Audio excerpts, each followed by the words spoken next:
Eu quero, em primeiro lugar, senhor presidente, agradecer aqui dessa tribuna a cada um dos 826.576 cidadãos do Distrito Federal que votaram em mim em outubro do ano passado. E quero dizer a cada um de vocês que o maior agradecimento que eu posso oferecer a cada um de vocês é honrar aqui nessa casa, item por item, todos os pontos que eu escrevi no meu panfleto de campanha, que eu mesmo saía nas ruas distribuindo de mão em mão. Eu penso que esse é o maior agradecimento que eu posso oferecer a cada um de vocês. Honrar aqui cada um dos compromissos que eu assumi durante a minha campanha eleitoral. Quero dizer, senhor presidente, que nós vivemos um momento muito grave nesse país. Um momento onde as pessoas não acreditam mais em política. Nós vivemos um processo de criminalização da atividade política, que, aliás, é o pior mal que a sociedade pode fazer a ela mesma, porque ela vai tirar da política não a pessoa, não o bandido, mas vai tirar da política a pessoa de bem. Porque o bandido não está nem aí para nada, justifica tudo no dinheiro sujo que ele ganha. Mas quem sente o processo de criminalização da atividade política é a pessoa de bem. As pessoas hoje não acreditam em política. A sociedade não acredita em política. E não dá para quem tem responsabilidade pública achar que as coisas devem continuar desse jeito ou que está tudo normal, tudo natural. Porque não está. É preciso modificar as coisas. Isso que está aí é culpa dos personagens, por desvios éticos inaceitáveis, mas também é culpa do sistema. Então nós precisamos modificar o sistema. É preciso uma reforma política profunda, que mude a forma de se fazer política e a forma de se eleger os políticos nesse país. E eu quero dar uma contribuição. Estou trazendo para essa casa, estou apresentando 7 propostas, que na minha opinião, 7 propostas objetivas, que na minha opinião mudariam a cara da política desse país, a qualidade da representação política e aproximaria um pouco os representantes dos representados e os representados dos representantes. Não há modelo político perfeito. Os senhores e as senhoras não vão concordar com todas as propostas. Talvez concorde com alguma, discorde de outras. Mas é minha obrigação, com a minha consciência, trazer essas propostas a esse parlamento. Propostas que eu protocolei na Comissão Especial da Reforma Política, na Câmara dos Deputados, enquanto deputado federal, e propostas que eu discuti com os meus eleitores para representá-los aqui. Quais são essas propostas? Primeiro, fim da reeleição para cargos executivos e limite máximo de uma única reeleição para cargos legislativos, para que o sistema seja constantemente oxigenado, renovado, para dar chance a mais gente. Quando a pessoa fica muito tempo num cargo, há exceções, claro, mas a pessoa começa a se achar proprietário dele e esquece que aquilo é apenas uma representação popular. Então, fim da reeleição para cargos executivos e limite de uma única reeleição no máximo para cargos legislativos. Segunda proposta, instituição do voto facultativo, com a extinção do voto obrigatório. Hoje, muitas pessoas votam sem fazer a reflexão devida que esse gesto precisa e merece. Acaba que vota em qualquer um, às vezes o único que ela conhece. Isso propicia uma influência nefasta do poder econômico no processo eleitoral. O voto facultativo, além de mais democrático, vai obrigar a classe política a ter que fazer um trabalho de base, de convencimento de ideias, porque só o convencimento dessas ideias vai levar o eleitor às urnas. Terceira proposta, instituição do voto distrital. O modelo proporcional que nós temos no Brasil de lista aberta é um modelo que faz a pessoa votar numa pessoa e eleger outro. Às vezes aquele que ela não queria eleger de jeito nenhum. Nós tivemos no estado de São Paulo, nas últimas eleições, 1.318 candidatos a deputado federal. Qual é o debate que a gente tem com 1.318 candidatos? Nenhum. Nós tivemos no Distrito Federal 980 candidatos a deputado distrital. Eu já fui candidato a deputado distrital 3 vezes, perdi 2 e ganhei só numa, e ganhei uma no único mandato que eu tive na Câmara Legislativa. Eu tenho pena de candidato a deputado distrital. A pessoa passa a campanha inteira tentando ficar conhecido. Suas ideias, então, passam ao largo. A pessoa tenta a campanha inteira ficar ali. E entra quase sempre aqueles que gastaram mais, claro que há exceções, mas quase sempre quem gastou mais ou quem representa uma classe.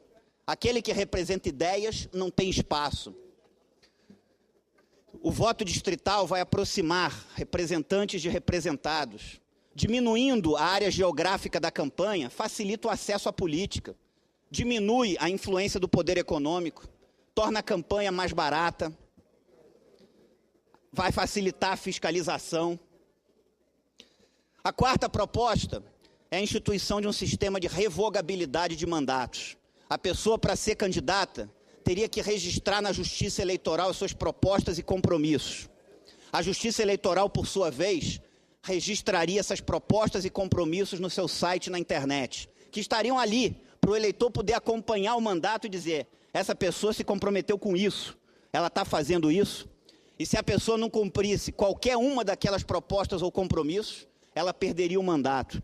E a Justiça Eleitoral teria que julgar isso como julga direito de resposta em campanha eleitoral, rapidamente, com um processo ágil e num processo prioritário. Isso vai fazer com que nós tenhamos um fortalecimento do eleitor. Num ponto futuro, o eleitor vai passar a votar mais nas propostas e nos compromissos e menos simplesmente nas pessoas, porque ele vai ter a garantia legal de que essas propostas e compromissos vão ter que ser honrados. Se um candidato ao Senado Federal colocar: sou contra o aumento da carga tributária, sou contra a criação de impostos, e eleito senador votar pela criação de um imposto ou aumento de alíquota de imposto que aumente a carga tributária, ele perderia o mandato, porque ele não é dono do seu mandato, ele é apenas um representante. Quinta proposta: fim de doações privadas em campanhas políticas. A instituição do financiamento exclusivamente público de campanha, mas diferente da proposta que está sendo debatida nos veículos de comunicação. Porque se der dinheiro diretamente para partido e candidato, pode ficar pior do que está. Se hoje tem gente que é candidato só para alugar tempo de televisão, que dirá para ganhar dinheiro diretamente. A minha proposta: a Justiça Eleitoral faria licitações, a gráfica que ganhar imprimiria o panfleto de todos os candidatos àquele determinado cargo, naquele determinado lugar, com igual formato, igual quantidade para todos. A produtora de televisão que ganhasse a licitação gravaria o programa de todos os candidatos àquele determinado cargo, naquele determinado lugar. O candidato ia lá, a campanha seria mais chata, seria o mesmo fundo, o candidato só teria que chegar lá e falar suas propostas, não ia ter essa marketagem que tem hoje. Ia ser uma campanha mais de conteúdo, de debate programático, de ideias. Na minha concepção, uma campanha menos desigual. Não dá para dizer que seria uma campanha igual, porque campanha nunca é igual, mas seria uma campanha menos desigual do que é. Daria mais chance para aquela pessoa que não tem acesso à política ter uma chance de poder ter um acesso à política e participar da vida pública desse país. Sexta proposta: possibilidade de candidaturas avulsas sem filiação partidária. Uma grande parcela da população brasileira hoje não acredita em partido político nenhum. É justo e democrático que essas pessoas possam colocar as suas ideias e tentar fazer essas suas ideias serem representadas. Por que só pode disputar a eleição quem é filiado a partido político? Essas pessoas que não acreditam em partido político nenhum têm que ter a sua cidadania castrada. Cidadania plena é a pessoa votar e também ter o direito de ser votado. Então é justo e democrático que uma pessoa que não acredita em partido político nenhum possa disputar uma eleição. O único filtro que eu coloco é que a pessoa, para ser candidato, teria que conseguir recolher 1% de assinaturas do eleitorado que ela vai disputar. Um candidato a deputado aqui no Distrito Federal teria que ter as assinaturas de 19 mil cidadãos do Distrito Federal. Um candidato à presidência da República que quisesse ser candidato sem partido político teria que recolher 1.400.000 e poucas mil assinaturas. Na minha opinião, é justo e democrático que nós tivéssemos essa alteração. E é uma alteração que a sociedade cobra nas ruas, além de ser, como falei, justo e democrático. A sétima e última proposta é a que proíbe que alguém seja eleito para um cargo legislativo e vá ocupar um cargo no executivo. E eu não estou propondo nada original. Quando o presidente Barack Obama se elegeu presidente dos Estados Unidos pela primeira vez, ele convidou a então senadora pelo estado de Nova York, Hillary Clinton, para ser secretária de Estado, que é equivalente a ministro das Relações Exteriores aqui no Brasil. E para ela ocupar a Secretaria de Estado, ela teve que renunciar ao mandato de senadora pelo estado de Nova York para poder ser secretária de Estado. Aqui no Brasil, não. Aqui a pessoa pede a procuração do eleitor para ocupar um cargo. Como não existe nenhuma norma legal que proíbe, a pessoa vai e ocupa outro cargo. Nas assembleias legislativas e nas câmaras de vereadores, então, é uma bagunça total. E o mandatário do poder utiliza aquilo para formar maioria parlamentar, enchendo as assembleias de suplentes e as câmaras de vereadores de suplentes. Isso não é democrático, até porque a pessoa que votou naquela pessoa votou nela para ela ocupar aquele cargo, e não para ela ir para o executivo, ser secretária de Estado, ser ministro. Se uma pessoa pedir o voto para ir para o legislativo, é ali que ela tem que ficar. Se quiser ir para o executivo, pode ir, mas teria que renunciar ao mandato que ela recebeu da população legitimamente. E dizer que é democrático a forma que cada parlamentar vota, se aprova, se não aprova. O que vai me entristecer é se eu passar 8 anos nessa casa, como passei 4 na Câmara dos Deputados, e não ver a discussão e a deliberação sobre esse tema. Porque é isso que a população exige de nós. Se vai passar ou não, a forma como cada um vai votar, isso é da democracia. Isso faz parte da democracia. Agora, não votar, não ser colocado em votação, não ter uma votação, isso aí é grave, porque isso frustra, não a mim como parlamentar, mas isso frustra quem me colocou aqui como seu representante, que são os eleitores do Distrito Federal.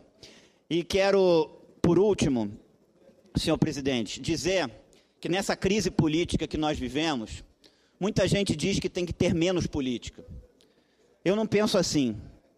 Eu penso que nós precisamos ter mais política, mas a boa política. A política feita com princípios republicanos. A política feita com ideias, com propostas. A política feita para melhorar a vida do cidadão, do contribuinte que paga os seus impostos e quer ver esses impostos ser bem empregado. E isso é o que eu acredito ser a política. E política é uma coisa bonita. Não é algo que é achincalhado todo dia pela população, com razão pelos exemplos que nós temos, mas nós precisamos resgatar o valor da política. E eu espero que o Senado Federal dê esse exemplo como a maior casa legislativa desse país, para os cidadãos desse país que tanto precisam ver a política sendo respeitada e bem praticada. Muito obrigado.